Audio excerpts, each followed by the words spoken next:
नमो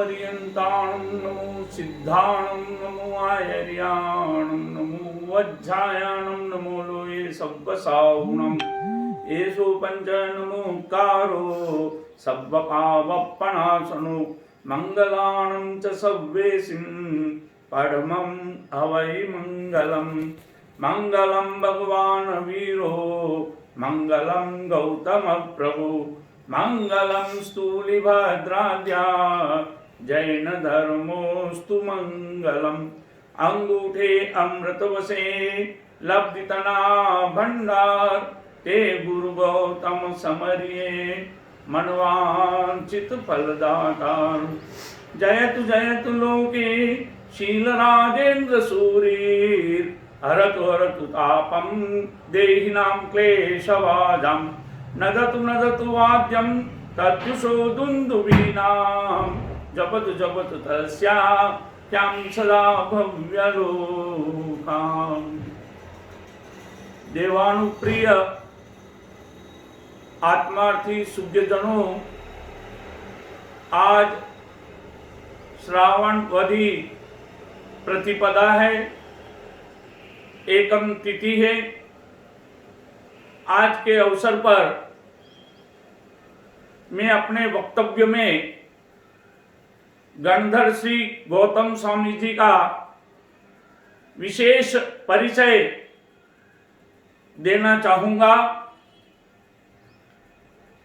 शासन नायक श्रमण भगवान श्री महावीर स्वामी जी को वैशाख शुक्ला दशमी को ऋजुवालिका नदी के तट पर 4 घाती कर्मों के क्षय होने पर केवल ज्ञान प्राप्त हुआ था। प्रथम देशना हुई, किंतु वह देशना निष्फल गई। वैशाख सुदी 11 के दिन पावापुरी तीर्थ के महसेन उद्यान में भगवान महावीर स्वामी जी का संवत्सरण लगा और भगवान महावीर स्वामी जी ने देशना प्रारंभ की। उस समय पावापुरी तीर्थ से कुछ दूरी पर सोमील विप्र के द्वारा आयोजित विशाल यज्ञ मंडप बना था और उस युग के धुरंधर प्रसिद्ध प्रख्यात 11 पंडित अपने शिष्यों के साथ में वहां पर क्रियाकांड मंत्रोच्चार करने के लिए आए हुए थे। उन सबका नेतृत्व श्री इंद्रभूति गौतम कर रहे थे। वे मूर्धन्य विद्वान थे, प्रसिद्ध थे और अनेक शास्त्रों के ज्ञाता थे, महापंडित थे। जब उन्होंने मंत्रोच्चार करते हुए गगन मंडल की ओर देखा तो आज आश्चर्य हो रहा था। देवलोक से देवगण भी धरती पर उतर करके आ रहे थे। इंद्रभूति पंडित ने विचार किया, मेरे मंत्रों के प्रभाव से, ज्ञान के प्रभाव से ये सभी देवगण आए हैं, लेकिन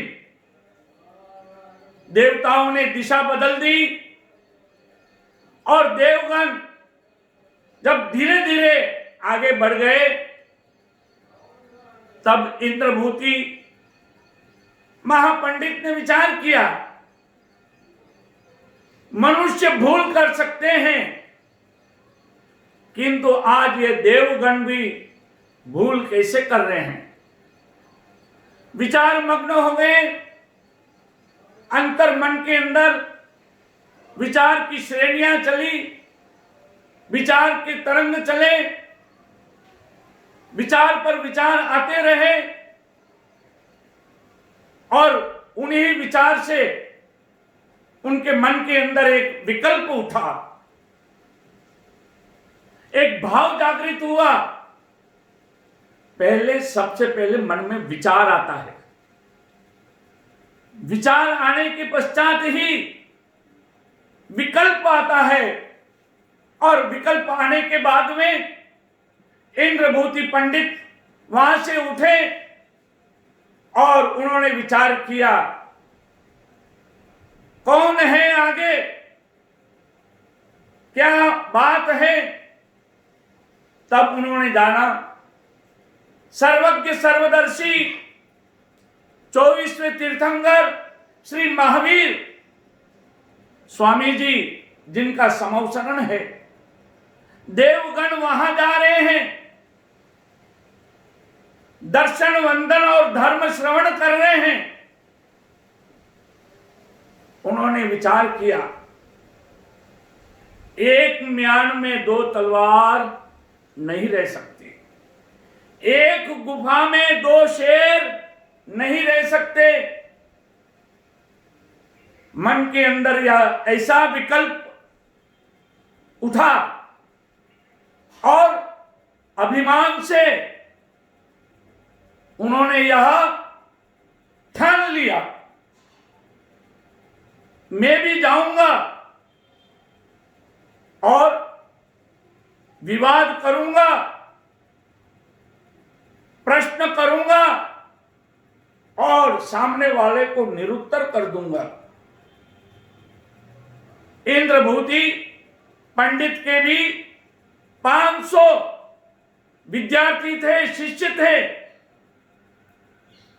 सब जय जयकार करते हुए साथ में चले और इंद्रभूति पंडित जब भगवान महावीर के समवसरण के सामने आए, समवसरण की रचना देखकर मन जरा विचलित हुआ। मैंने ऐसा दृश्य कभी देखा नहीं, ऐसा व्यक्तित्व, ऐसी विभा, ऐसी प्रभा, ऐसी प्रज्ञा मैंने आज दिन तक अपनी दृष्टि से नहीं देखी। फिर भी मन का अहंकार जोर मार रहा था और उस अहंकार के कारण शनै शनै समवसरण की ओर चलते गए, समवसरण की सीढ़ियां चढ़ते गए और तीर्थंकर श्री महावीर के दर्शन हुए। मन की अशांति थोड़ी ठंडी हुई, मन को परम शांति मिली। विकल्प मिटने लगा, बर्फ की तरह पानी पानी होने लगा। तब मन ने कहा, कमजोर मत पड़ो। मन ने कहा, तुम यहां किस लिए आए हो? चर्चा करने के लिए आए हो, विवाद करने के लिए आए हो और प्रतिपक्षी को परास्त करने के लिए आए हो। मन को मजबूत रखो, मन कमजोर होगा तो कार्य सिद्ध नहीं होगा। कार्य की सफलता के लिए मन को सुदृढ़ मजबूत बनाना होगा। इसलिए किसी कवि ने 4 पंक्तियों के अंदर बहुत अच्छी बात कही है। पिंजरा तो खुल गया मगर पांखें नहीं खुली तो क्या होगा। सूरज तो निकल गया मगर आंखें नहीं खुली तो क्या होगा। धर्म का उपदेश तो बहुत सुन लिया, मन की गांठें नहीं खुली तो मन का क्या होगा। धर्म प्रेमी शुद्ध आत्माओं, पक्षी परिंदा पिंजरे में बंद है, किंतु योग संयोग से पिंजरा खुल गया है। सद्भाग्य है कि पिंजरा और उसका द्वार खुल गया, किंतु फिर भी वह परिंदा पक्षी पिंजरे से बाहर निकल करके मुक्त गगन में उड़ान नहीं भर रहा है। इसका कारण क्या है? इसका मूल कारण है पक्षी का पंख कमजोर है, पक्षी का पंख बीमार है, वो उड़ान नहीं भर सकता। बताइए, पिंजरा खुल गया तो उससे क्या मतलब निकला? कार्य तो सिद्ध नहीं हो। वैसे ही प्रतिदिन समय पर सूर्योदय हो जाता है, सूरज निकल जाता है, चारों ओर का अंधकार वह मिटा देता है,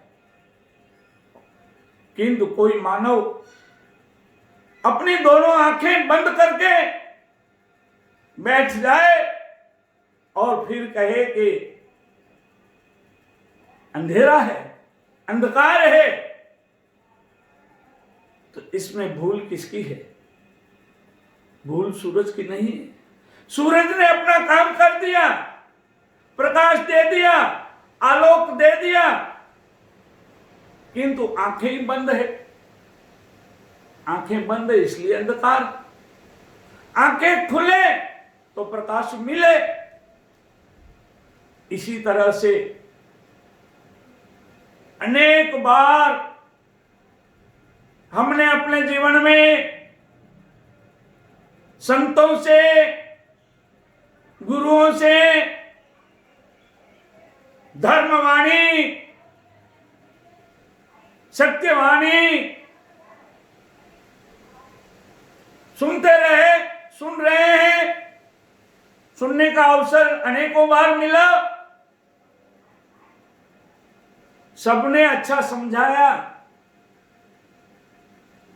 सबका अच्छा कहना है, किंतु यह मानव का मन, मनुष्य का मन, इसमें अनादिकाल से गांठें पड़ी हुई है, गांठ लगी हुई है। कौन सी गांठ? ये कोई सामान्य गांठ नहीं है। ये गांठ बड़ी भयंकर है। राग की गांठ, द्वेष की गांठ, घृणा, तिरस्कार, अनेक प्रकार की ऐसी गांठें हैं, मोह की गांठ। इन सबको खोलने के लिए धर्म प्रवचन है, यह धर्मवाणी है, यह सत्संग है, यह संतवाणी है, यह जिनवाणी है। वाणी से भूमि की शुद्धि होती है और जिनवाणी से मन की शुद्धि होती है। मन पवित्र बनता है। हमें अवश्य ही जिनवाणी, धर्मवाणी श्रवण करना चाहिए। इंद्रभूति पंडित अपने मन से ठान कर यह चिंतन कर लिया,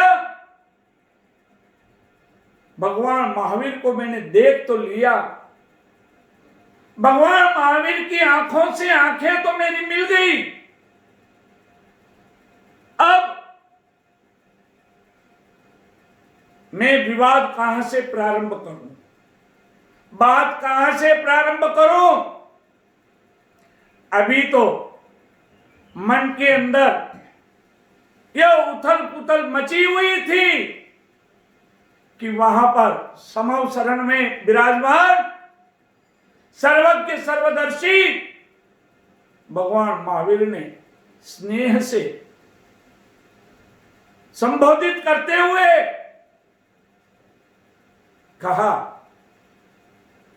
हे इंद्रभूति गौतम पंडित, आओ आओ। यह वाक्य सुनकर, अपना नाम सुनकर आश्चर्यचकित हुए। कभी मैं इस व्यक्ति से मिला नहीं, कोई परिचय नहीं, फिर भी मुझे अपने नाम से बुलाया। हाँ, कोई बड़ी बात नहीं, मैं प्रसिद्ध व्यक्ति हूं, प्रख्यात व्यक्ति हूं,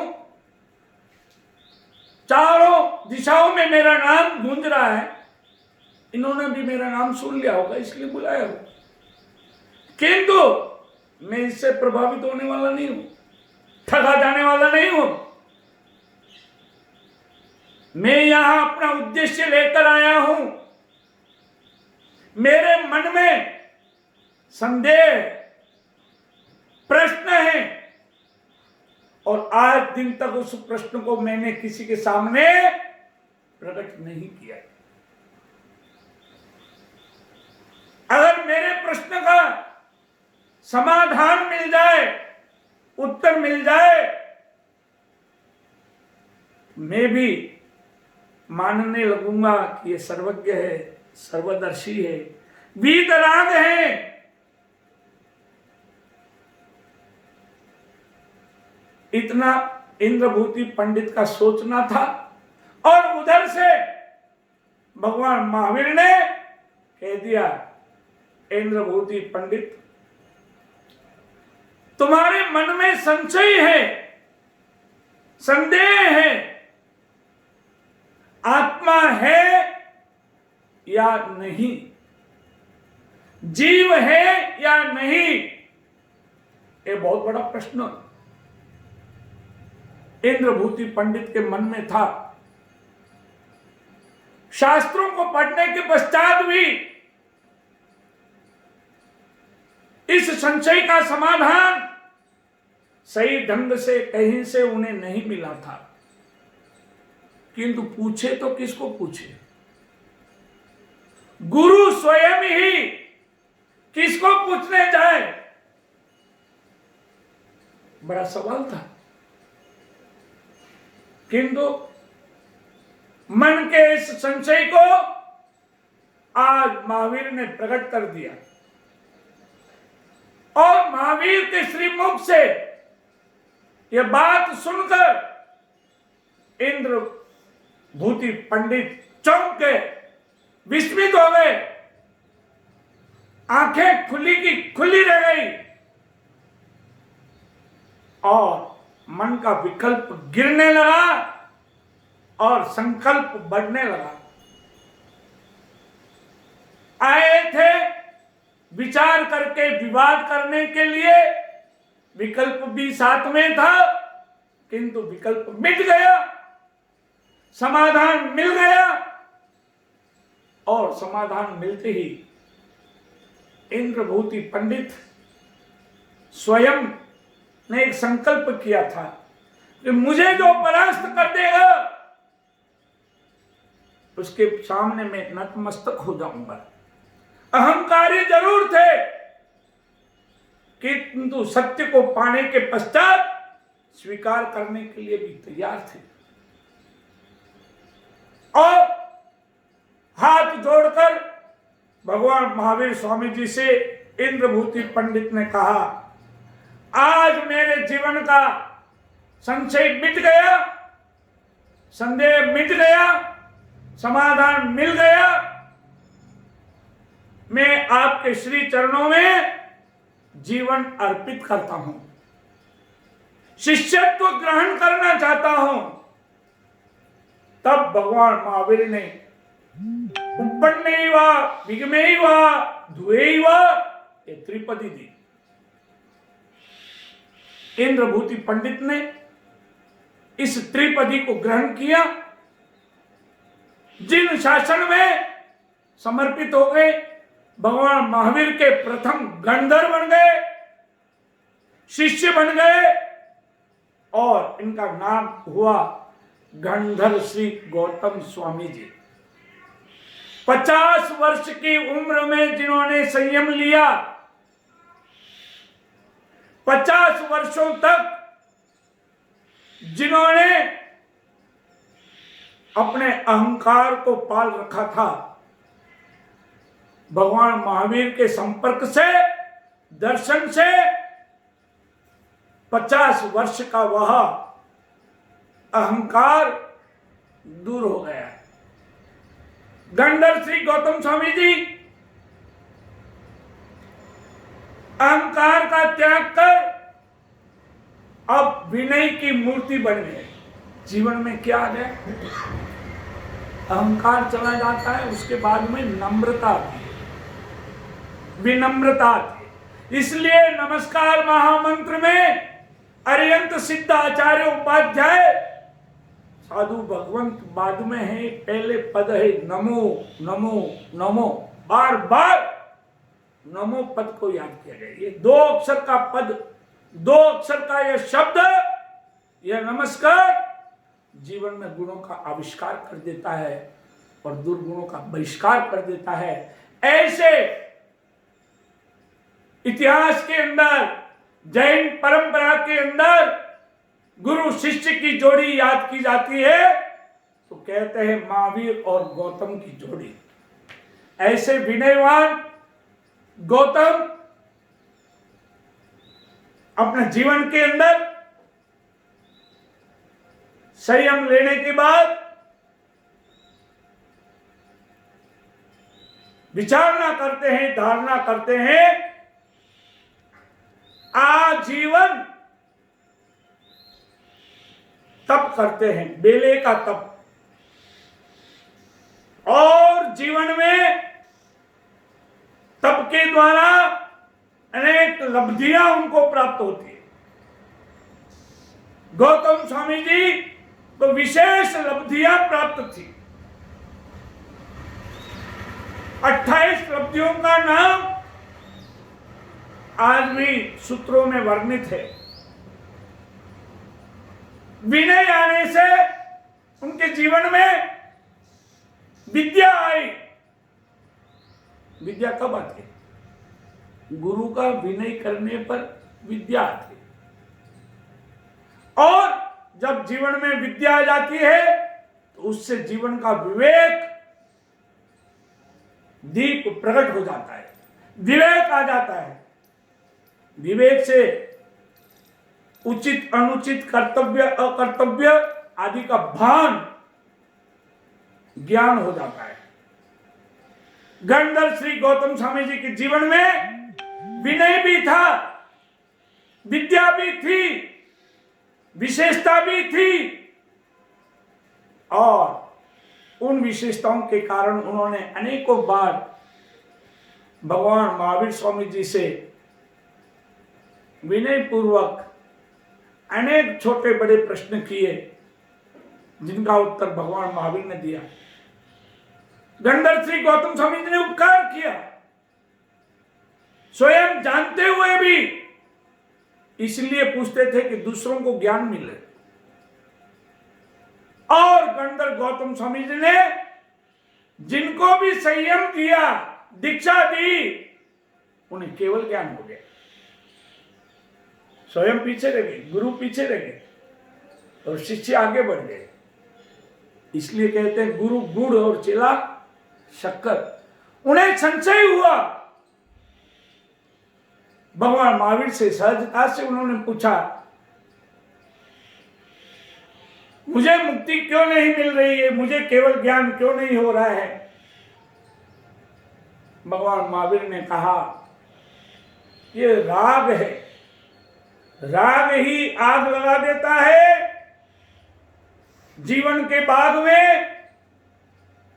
कोई बात नहीं, तुम्हें भी अवश्य ही ज्ञान होगा, मुक्ति मिलेगी। अष्टापद तीर्थ की यात्रा जो करता है वह उसी भव में मोक्ष जाता है। भगवान महावीर का वचन सुनकर श्रद्धा से, निष्ठा से, विश्वास से यह गौतम स्वामी जी, और कितने बड़े थे भगवान महावीर के, 14,000 मुनि थे, शिष्य थे, उनमें यह प्रथम थे, किंतु सहजता से गुरु के वचन को स्वीकार कर अष्टापद तीर्थ की यात्रा के लिए गए। सूर्य की किरण से आलंबन लेकर अष्टापद तीर्थ की यात्रा की। चैत्य वंदन की रचना वहां हुई, जगत चिंतामणि की, और वहां पर बैठे हुए 1503 तापस, कोई पहली सीढ़ी में, कोई दूसरी सीढ़ी में, वे ऊपर तक पहुंच नहीं पा रहे थे। गंधर्व गौतम स्वामी जी ने उनको प्रतिबोध दिया। प्रतिबोध देने की कला जबरदस्त थी, अनूठी थी। पंडित को भी समझा सकते थे, बालक को भी समझा सकते थे, सामान्य व्यक्ति को भी समझा सकते थे। यह अद्भुत कला गंधर्व श्री गौतम स्वामी जी में थी। 1503 तापसों को प्रतिबोध देकर गए, स्वयं ने दीक्षा दी, पारना करना है सबको, तब था। और गंधर्व गौतम स्वामी जी स्वयं पुरुषार्थवादी थे, स्वावलंबी थे। कहीं से गए, छोटे से पात्र में चावल का खीर लेकर के आए और सबको कहा कि बैठ जाओ, पारना करा दे दो। क्या पारना कराएंगे छोटे से पात्र में? एक व्यक्ति का भी पेट नहीं भर सकते। तो ये 1503 सब विचार करने लगे, किंतु गंधर्व गौतम स्वामी जी ने अपने दाहिने हाथ के अंगूठे को पात्र में रखा, अक्षीण महानसी लब्धि, उससे 1503 तपसों ने पारना कर लिया। कुछ को तो केवल ज्ञान वही हो गया, कुछ गुरु के गुणगान गाते हुए केवल ज्ञान हो गया, कुछ को पारना करते केवल ज्ञान हो गया, और महावीर के दर्शन करते हुए केवल ज्ञान हो गया। 1503 केवली हो गए और गौतम स्वामी जी बाकी रह गए। इस प्रकार से गौतम स्वामी जी का जीवन चलता रहा। गौतम पृच्छा, भगवती सूत्र आदि के अंदर बहुत विस्तार से वर्णन है। और श्रमण भगवान महावीर ने उत्तराध्ययन सूत्र के 19वें अध्याय के मृगापुत्री अध्ययन के अंदर 16वीं गाथा के अंदर उल्लेख किया है, कहा है कि इस आत्मा की मुक्ति कब हो सकती है। जन्मम दुखम जरा दुखम रोगानि मरणानि, ओहो दुखो संसारो जत्थम की संति जंतो। संसार के अंदर 4 प्रकार के महादुख है। जन्म दुख है, वृद्धावस्था दुख है, रोग भी दुख है, और मृत्यु भी महादुख है। संसार के अंदर जीव इन 4 महादुखों से पीड़ित होते हैं, त्रस्त होते हैं। अगर मुक्त होना चाहते हैं तो जीवन के अंदर सम्यक दर्शन, सम्यक ज्ञान, सम्यक चारित्र की आराधना करो। यह रत्नत्रय है, यह नाव है। इस नाव में बैठ जाओ तो भवसागर पार हो जाओगे। भगवान महावीर ने गंधर्व श्री गौतम स्वामी जी से कहा, तुम भी अपने जीवन के अंदर ज्ञान को उपलब्ध हो सकते हो, बस राग तुम्हारा मिटे। और भगवान महावीर का अंतिम चातुर्मास पावापुरी तीर्थ में था, और भगवान महावीर ने विचार किया, मेरे गौतम को उद्धार करके इसका भी कल्याण करना है। गुरु की दृष्टि बड़ी दीर्घ होती है। प्रत्यक्ष में क्या लाभ मिलेगा यह पता नहीं चलता है। और भगवान महावीर ने गौतम को बुलाया और कहा कि पास में एक गांव है, उस गांव के अंदर एक विप्र है, उसका नाम देव शर्मा है, उसे जाकर के प्रतिबोधित करो, उसे ज्ञान दो, उसे वैराग्य आ जाएगा, तुम निमित्त बन जाओगे। किसी के कल्याण में निमित्त बनना बहुत बड़ी बात है। अपने स्वयं के बारे में सोचना कोई बड़ी बात नहीं है, दूसरों के बारे में भी अच्छा सोचना वो बहुत बड़ी बात है। किंतु आजकल इंसान दुखी क्यों है? तो इंसान इसलिए दुखी है, सबसे बड़ा दुख दूसरों का सुख। अरे भाई, दूसरे सुखी है तो उसके पुण्य से है, तुझे क्या लेना देना है? क्यों व्यर्थ में दुष्ट चिंतन करते हो? किंतु ये विचित्र बात है, और इस विचित्रता को मिटाना, इस विडंबना को मिटाना, इस विषमता को मिटाना, यही धर्म का कार्य है। इंद्रभूति पंडित भगवान की आज्ञा से चले गए, ननुनच नहीं किया, इनकार नहीं किया, आनाकानी नहीं की, शिरोधार्य किया। और जब देव शर्मा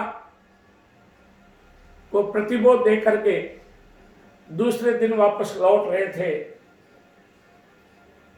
भगवान महावीर के और गंधर्व गौतम स्वामी जी के अंतिम समय में वियोग हुआ। पास में थे तो भी दूर भेज दिया। संसार का नियम है, कोई पिता बीमार होता है, अंतिम अवस्था में होता है, दूर से भी पास में बुला लेते। किंतु भगवान महावीर की दृष्टि अनुपम थी, अलौकिक थी, अद्भुत थी। उद्धार करना था, भव पार करना था, अपने प्रिय गौतम को दूर भेज दिया। वियोग हुआ, और गौतम स्वामी जी जब दूसरे दिन प्रातः काल लौट रहे थे अपने गुरु के पास, सर्वत्र शोकमय, शोक सागर में डूबे हुए लोगों को देखा और पता चला तो गंधर्व गौतम स्वामी जी को वह विरह, गुरु और शिष्य का वह विरह बहुत ही घातक लगा। और ऐसे गंधर्व गौतम स्वामी जी अपने गुरु को याद करके, स्मरण करके बारंबार विलाप करने लगे। कितनी बातें आई गंधर्व गौतम स्वामी जी की, वी विचार आया, विकल्प उठा, विवाद करने के लिए आए, विनयवान बने, विशेष लब्धि प्राप्त की।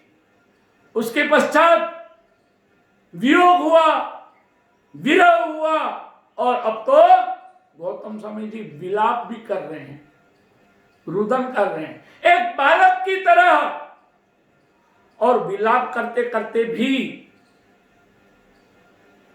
समझ गए, संभल गए, और केवल ज्ञान प्राप्त हो गया। गंधर्व गौतम स्वामी जी को हम बारंबार नमस्कार करते हैं। गौतम शब्द के अंदर 3 अक्षर है। गौ का अर्थ कामधेनु, गाय, जैसे सब इच्छाएं पूरी करती है। त अर्थात तरु, कल्प तरु, कल्प वृक्ष भी मनोरथ पूर्ण करते हैं। म अर्थात चिंतामणि, चिंतामणि रत्न भी सर्व कार्य सिद्ध कर देते हैं। ऐसा यह गौतम का नाम है। इसलिए हम बारंबार मंगलिक में सदा सर्वदा गौतम स्वामी जी को स्मरण करते हैं। आज प्रतिपदा है, आज एकम है। श्रावणवदी एकम को स्वाध्याय रहता है, शास्त्र का स्वाध्याय नहीं करते हैं। फिर भी इस प्रवचन माला को, इस क्रम को आगे बढ़ाने के लिए आज हमने विषय चुना गंधर्व श्री गौतम स्वामी जी। एक झलक आप महानुभावों ने गंधर्व श्री गौतम स्वामी जी के बारे में विशेष रूप से आज मेरा चिंतन, मेरा मंथन, श्रवण किया, आप हमेशा गणदर्शी गौतम स्वामी जी को स्मरण करें, जाप करें और गणदर्शी गौतम स्वामी जी के जाप से सर्व कार्य की सिद्धि हमारी होती है, ताप पाप और संताप मिट जाते हैं। ऐसे यह गौतम स्वामी जी का पवित्र मंत्र है, स्मरण है। ओम ह्रीम अरहम श्री गौतम स्वामी ने नमः। इस प्रकार से हमें जाप करना है। और मैं एक छंद सुनाता हूँ गौतम स्वामी जी का मंगलिक के रूप में, उसके अंदर कई बातें आई है, वह आप श्रवण कीजिए, हाथ जोड़ करके श्रवण करें। जयो जयो गौतम गणधार, मोटी लब्धि तना भंडार, समरे वांछित फलदातार। जयो जयो गौतम गणधार, वीर वजीर बड़ो अणगार, 14,000 मुनि सिरदार, जपता नाम हुए जयकार। जयो जयो गौतम गणधार, गए गमनी रमणी जगसार, पुत्र कलत्र सज्जन परिवार, आपे कनक कोडी विस्तार। जयो जयो गौतम गणधार, घर घोड़ा पायक नहीं पार, सुख आसन पाल की उदार, वेरी विकटता है विसराल। जयो जयो गौतम गणधार, जयो जयो गौतम गणधार, जयो जयो गौतम गणधार। परम पूज्य आगम ज्ञाता साहित्याचार्य, मेरे संयम दाता, शिक्षा दाता गुरुदेव श्री देवेंद्र विजय जी महाराज साहब हमेशा अपने जीवन के अंदर वर्तमान विद्या की साधना करते थे और वे गणधर श्री गौतम स्वामी जी का विशेष उल्लेख करके मंत्र जाप करते थे। और बाल्यकाल से मुझे भी गौतम स्वामी जी की वह महाविद्या गुरुदेव ने प्रदान की, उसकी साधना जो है चल रही है। सूर्य मंत्र की तृतीय पीठिका की साधना में प्रारंभ करने वाला हूं। 2 पीठिकाओं की साधना हो चुकी है, एक कल्याण महाराष्ट्र में किया, एक गत वर्ष झाबुआ मध्य प्रदेश की चातुर्मास में किया, और इस वर्ष सिद्ध भूमि सिद्धाचल पवित्र भूमि, जहां पर तो समय ही समय है, आपको भी सब कुछ समय मिला है। यह ऐसा विषम काल, कोरोना जैसा महामारी का, और ये काल चल रहा है, सब घर में बंद है, समय पर्याप्त। लोग पहले शिकायत करते थे कि हमारे पास में समय नहीं है, समय नहीं है। तो ऊपर वाले ने बहुत समय दे दिया है, इस समय का सदुपयोग करें और कुछ मंत्र जप करें। और चातुर्मास जो है प्रारंभ हो चुका है। मेरी आप सभी लोगों से यही प्रेरणा है कि घर में बैठकर थोड़ा धर्म ध्यान करें, धर्म चिंतन करें, स्वाध्याय जरूर करें, धार्मिक पुस्तकों को थोड़ा आप पढ़ने का कष्ट करें, उससे अनेक प्रकार का ज्ञान आपको घर बैठे मिलेगा। इस प्रकार से प्रवचनमाला के माध्यम से भी आपको आपके घर में ही बैठे बैठे यह जिनवाणी पहुंचाई जा रही है। तो आप सभी इससे लाभान्वित हो और बहुत बहुत धर्म लाभ। और मैं आपको आशीर्वाद देता हूं और आप सदा ही अपने जीवन में धर्म ध्यान में वर्ते। इसी मंगल कामना के साथ उपसर्गाक्षयं यान्ति चिद्यन्ते विघ्नवल्लयः मनः प्रसन्नतामेति पूज्यमाने जिनेश्वरे सर्वमंगलमांगल्यं सर्वकल्याणकारणं प्रधानं सर्वधर्माणां जैनं जयति शासनम्।